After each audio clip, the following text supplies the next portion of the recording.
No momento nós oferecemos, ou eles pediram, ministérios, estatais ou bancos oficiais. Eu tenho conversado sobre isso aí, o apoio tem vindo.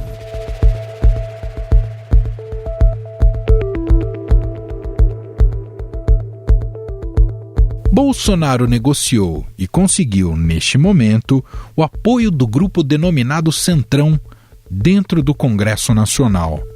Mas negociar com esses partidos tem um preço e eles não costumam cobrar barato pela aliança. O termo Centrão nasceu na Assembleia Constituinte que deu origem à atual Constituição em 1988 e era usado para se referir aos parlamentares que votavam em bloco. Hoje, o grupo conta com mais de 200 parlamentares na Câmara dos Deputados, formado por diversos partidos, como PP, Republicanos, Solidariedade e PTB. A maior parte dessas legendas não tem uma atuação ideológica clara e está disposta a negociar apoio ao Executivo em troca de cargos na administração pública.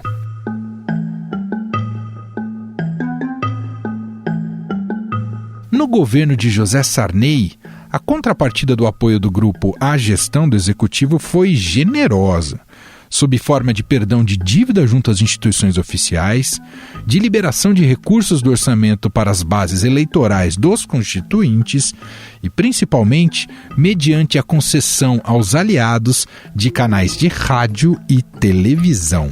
Eu mantive, então, a equipe que o Tancredo tinha toda. E procurei conviver. Muitos deles eu conhecia, muitos deles não conhecia, e alguns até me olhavam com uma cara muito feia. No governo de Fernando Collor, o ambiente foi tumultuado. O jeito intransigente do presidente fez com que ele fosse perdendo legitimidade perante aos principais atores políticos do país, inclusive no setor empresarial, o que culminou em um processo de impeachment seguido de renúncia. Errei por confiar demais em pessoas que mostraram posteriormente não serem merecedoras desta confiança. Durante o governo Itamar Franco, o Centrão tinha como prioridade a revisão constitucional e estava preocupado com a defesa de alguns de seus membros, então sob investigação na CPI dos anões do orçamento, o que inviabilizou uma aproximação maior. Até eu deixar esse orçamento, eu realmente vi dificuldade financeira. Depois de eu deixei e abandonei e esqueci, Deus me ajudou e eu ganhei dinheiro.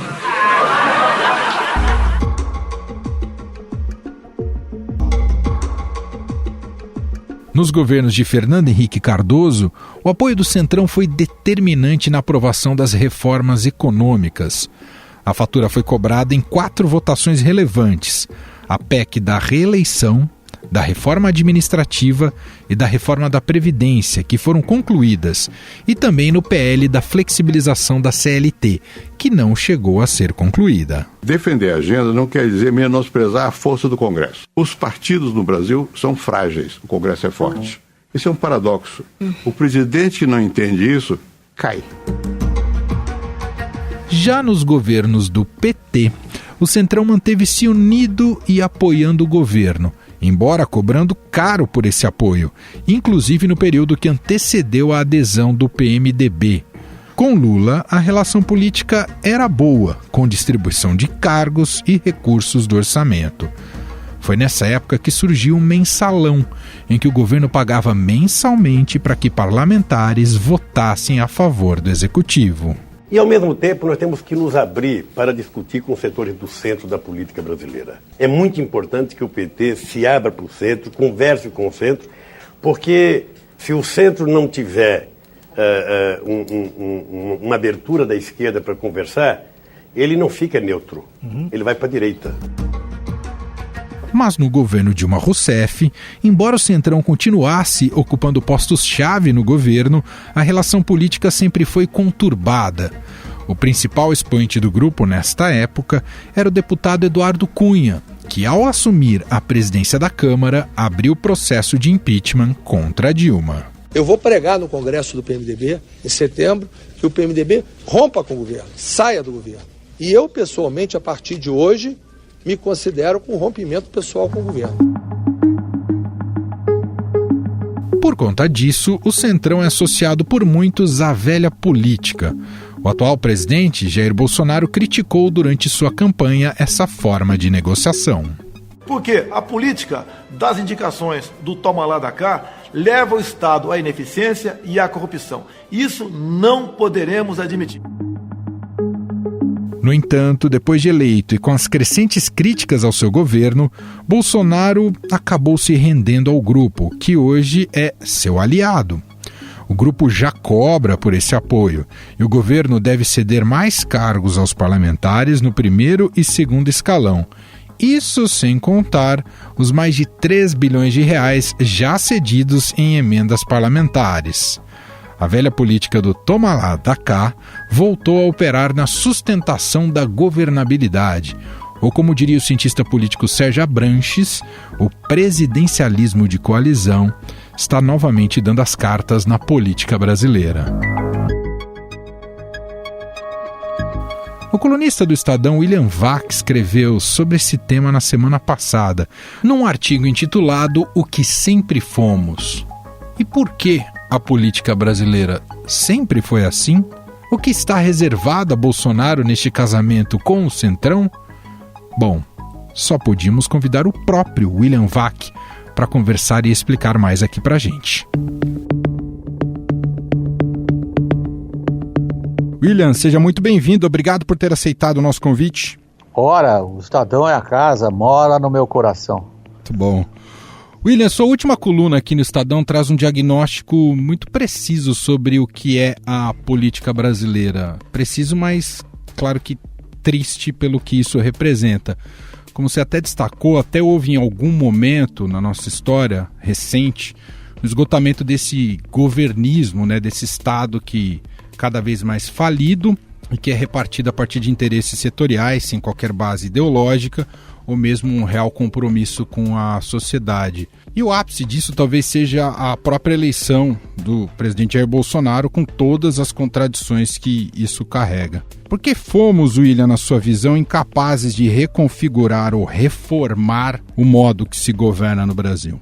O desenho básico que não funciona é nosso, da nossa sociedade. Por isso que eu disse que os anos de 85 a 89 foram decisivos. Foi a fase na construção da nossa Carta Magna, das regras do jogo para a nossa sociedade, na qual nós tentamos uma coisa que, na minha opinião pessoal, não tem dando certo, que é fazer um parlamentarismo com um presidente em cima.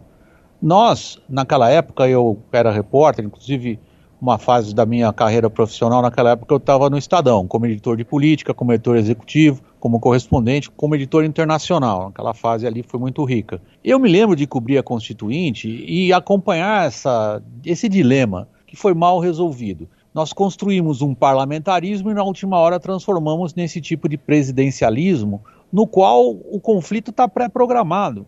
Há um homem forte, ou mulher forte, tanto faz, que a gente coloca no Palácio do Planalto, que é vencedor de um plebiscito, chega lá como o Bolsonaro chegou, com 57 milhões de votos, isso é um capital político muito forte. Essa pessoa é obrigada, no nosso desenho de sistema de governo, a se entender com um legislativo que tem muita fragmentação e ela aumentou ao longo desse tempo. Tem muito mais problemas de representatividade e isso aumentou por causa do nosso jeito proporcional de votar, que garante a desproporção. Então, basicamente, nós brasileiros construímos um grande problema para nós. E ao longo do tempo, nós fomos fazendo com que os gastos públicos aumentassem sempre acima da inflação. Qualquer governo que vocês considerarem, aumentou acima da inflação os gastos públicos. Isso aí está construído por nós. Não adianta a gente botar o dedo na cara do Lula, ou pôr o dedo na cara do Fernando Henrique, ou pôr o dedo na cara do Temer, de quem vocês quiserem, da Dilma, de quem vocês quiserem, do Bolsonaro. Todos eles administraram uma crescente subida de gastos públicos que a nossa economia não é capaz de manter. É esse problema ao qual nós chegamos. Quer dizer, uma mudança realmente transformadora depende necessariamente da implosão desse presidencialismo à la brasileira, Vac? Ele foi implodido de outra maneira. É aí a ironia que eu estava querendo colocar nessa coluna. Como é que nós fomos administrando, nós brasileiros? E eu estou preocupado realmente nessa conversa, sobretudo pelo público que você tem, que o público do Estadão é um público muito qualificado, muito antenado em política e acompanha, é chamar a atenção desse público para o seguinte: não dá para fulanizar. Esta é uma obra coletiva que durou 30 anos. Esta obra coletiva significa que, particularmente, as elites empresariais brasileiras, eu gostaria de repetir, as elites empresariais brasileiras não desenvolveram nesses 30 anos um projeto de nação, um projeto que fosse além da legítima defesa dos interesses setoriais. E como o nosso país é imenso, muito regionalizado e muito fracionado também em seus vários interesses, grupos e por aí vai, o que a gente fez, nós brasileiros, ao longo desses 30 anos? Nós fomos desenvolvendo um jeito de fazer política que consistiu basicamente em acomodar todos esses interesses, que muitas vezes são divergentes, às custas dos cofres públicos. Nada mais natural que partidos políticos, que são entidades privadas para a defesa de interesses privados, se organizassem para ocupar espaços da máquina pública e dos cofres públicos, transformados estes, cofres públicos e máquina pública, em ferramentas na defesa de seus interesses regionais, setoriais. E olha, Manuel, eu não estou falando de sacanagem, de safadeza, de corrupção, esta é outra questão. Apenas nós, sociedade brasileira, fomos levando isso ao longo de 30 anos. Tem algum problema? Vamos acomodar as custas dos cofres públicos ou com um pedaço da máquina pública. Aí a gente chegou na hora da verdade. A gente quebrou. Então esse jeito de fazer política praticamente acabou. Essa agenda reformista que agora volta a ter tração, Vac, a gente pode enxergar isso com uma boa dose de pessimismo, então? Eu acho que sim, pelo seguinte: quebrou o cofre público, quebrou o que a gente fez até aqui, que é acomodar tudo às custas da viúva, tá? Isso não dá mais. Então, a disputa entre os agentes políticos se tornou espetacularmente ácida e complicada porque não tem mais o que distribuir. Os sociólogos chamam isso de crise distributivista, mas aí eu peço, você que nos acompanha, não se deixe confundir. Crise distributivista significa não tem mais o que distribuir. Esta é boa parte da natureza da polarização e das dificuldades. E que me leva a afirmar, como eu fiz nessa coluna, que há uma dúvida se a gente realmente teve uma mudança de esquerda para direita. Porque a nossa política é a mesma nesses 30 anos. É como é que eu, às custas do Estado, da máquina do Estado, acomodo o interesse que eu quero defender. Então, no caso das reformas, nós estamos diante desse impasse. Pensa na reforma tributária. Meu amigo, minha amiga, você que nos acompanha, pensa nisso. Imagina, a gente tem que colocar numa rota de convergência, nós temos que assumir a possibilidade política de fazer convergir interesses de governadores, interesses de prefeitos, interesses de parlamentares, os interesses da União e de todo o setor privado brasileiro, todo, serviços, indústria, agricultura, o que vocês quiserem. Isto demanda articulação e liderança política. Nada tem a ver com a gente ter centrão ou não ter centrão. Por isso que eu acho que eu sou muito cético. Eu não vejo essa capacidade de liderança e de articulação apta a colocar todas essas dificuldades na mesa e tentar achar uma saída. William, o que está, na sua visão, está reservado para o Bolsonaro? Porque, claro, houve uma comemoração aí das vitórias do Arthur Lira e do Rodrigo Pacheco, figuras aí do Centrão na Câmara e no Senado. Agora, é um presidente com muitas prioridades que pode ser visto como prioridade nenhuma, e sem uma agenda clara. E com esse apetite renovado do Centrão, o que está reservado para o Bolsonaro a curto prazo? Deixa eu dividir a resposta em duas partes. A primeira é a seguinte: de fato, o que a gente viu nessa semana passada, né? A gente viu a cerimônia de casamento formal, o Bolsonaro lá no Congresso com os novos presidentes das casas legislativas, digamos, a cerimônia formal de casamento dele com o Centrão. Esse casamento, o noivado, foi muito longo e já vinha de muito antes.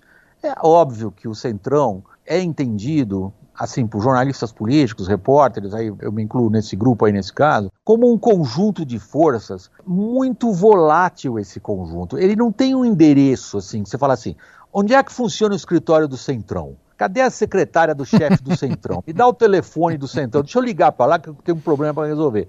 Não existe isso. O que existe, que a gente chama de Centrão, É um conjunto que ele vai mudando conforme o tipo de assunto e a circunstância política do momento.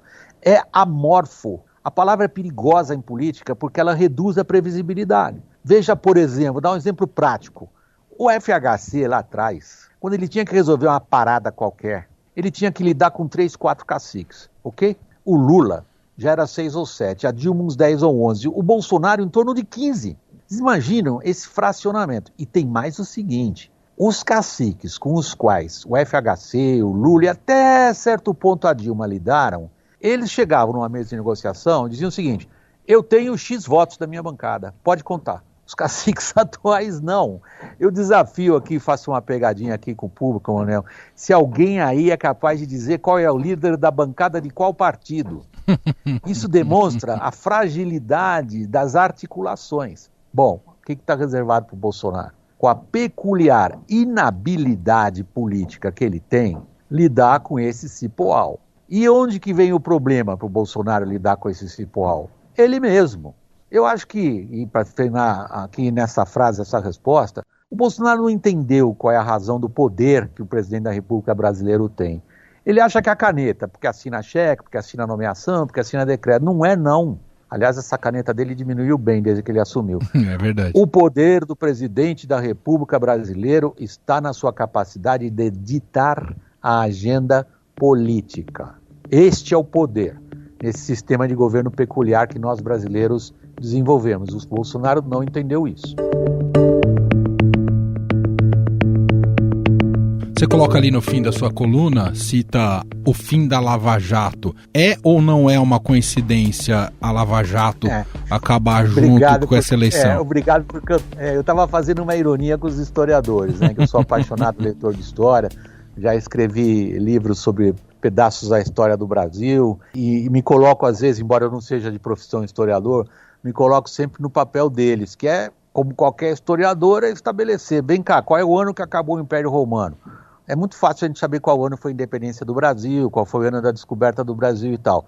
Mas quando a gente fala de processos históricos que duram um certo tempo, o maior problema que o historiador tem é periodizar, é dizer, bom, isto aqui começou aqui, foi até ali, isto aqui, qual é a data? Então, no caso do Brasil, não é muito difícil a gente estabelecer como o último grande divisor de águas na nossa política, aqueles 4 anos que eu considero decisivos, da saída do regime militar em 85, a promulgação da Constituição Cidadã de 88 e a primeira eleição direta livre, 89. É um período, aí você pode dizer, marcador, que é um marcador, tem antes e depois disso. E depois, quando os historiadores olharem para 2018, 19, 20, eles vão registrar claramente uma enorme turbulência na nossa linha do tempo. Chama-se onda disruptiva que levou Jair Bolsonaro ao Palácio do Planalto. Agora, diante do fato de que a gente voltou na nossa política a ser o que a gente sempre foi esses 30 anos, um grupo de partidos de centro tomando conta da máquina do Estado, esse pulo na linha do tempo coincide com o casamento formal de Bolsonaro com o Centrão na semana que passou, dia 1º de fevereiro. Coincidiu com o fim oficial da operação, ou da força-tarefa, melhor dito, Lava Jato. Foi coincidência? É uma falsa correlação, como se diz em história? São acontecimentos paralelos, porém um não é a causa do outro? É complicado. E, bom, não vamos estar vivos, né, Manuel? Daqui uns 40, 50 anos, ver como é que os historiadores vão falar disso. Eu arrisco uma resposta. É sacanagem o público ficar levantando essas perguntas e deixar lá no ar. Eu acho que sim, que o Centrão tem um outro lado, que é a reorganização da resposta política ao que foi a Lava Jato. A Lava Jato foi basicamente uma organização de fora da política interessada em controlar a política. Eu não estou fazendo um julgamento de mérito. Estou tratando de registrar o fato, apenas isso. Ô Vox, para a gente concluir, e eu vou pegar carona em outra frase do Bolsonaro recente, que ele, contestado ali a sua presença no Congresso Nacional, ele com a oposição, diz, nos vemos em 2022. Essa turbulência seguirá até 2022 para a próxima eleição? Como é que você, e com o Centrão retomando aí o controle das casas, como é que você vê essas articulações políticas pensando na próxima eleição? Manuel, eu como profissional, o primeiro grande emprego da minha vida, aliás, foi no Estadão, como correspondente na Alemanha. Você vê como eu sou velho, isso foi em 1975.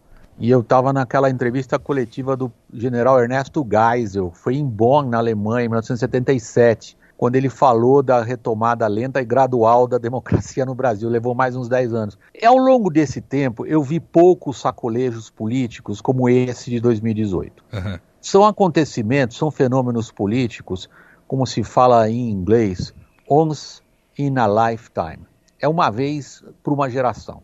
Eu acho muito difícil que um fenômeno político daquela magnitude, da eleição, é um período que vai ali do impeachment da Dilma até a eleição do Bolsonaro, que um fenômeno político daquela potência se repita de novo em 2022. Nós vamos para uma, digamos, campanha eleitoral mais normal, no qual redes sociais não são tanta novidade, no qual o nome do Bolsonaro também não é novidade, no qual, como a gente viu nas eleições agora municipais, a organização profissional voltada para a política tem primazia. Bolsonaro derrotou essas organizações profissionais em 2018, mas elas voltaram com uma vingança.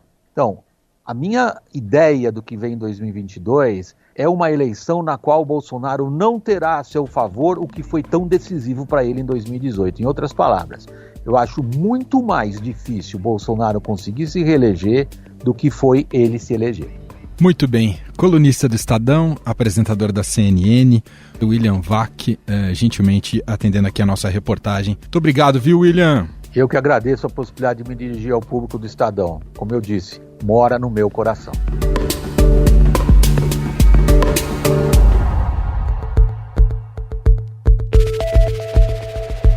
E este foi o Estadão Notícias de hoje, segunda-feira, 8 de fevereiro de 2021. A apresentação foi minha, Emanuel Bonfim. Na produção e edição, Bárbara Rubira, Gustavo Lopes e Ana Paula Niederauer. Colaborou Evandro Almeida Júnior e na montagem, Carlos Amaral. O diretor de jornalismo do Grupo Estado, João Fábio Caminuto, e o nosso e-mail, podcast@estadão.com. Um abraço para você, uma ótima semana e até mais. Estadão Notícias.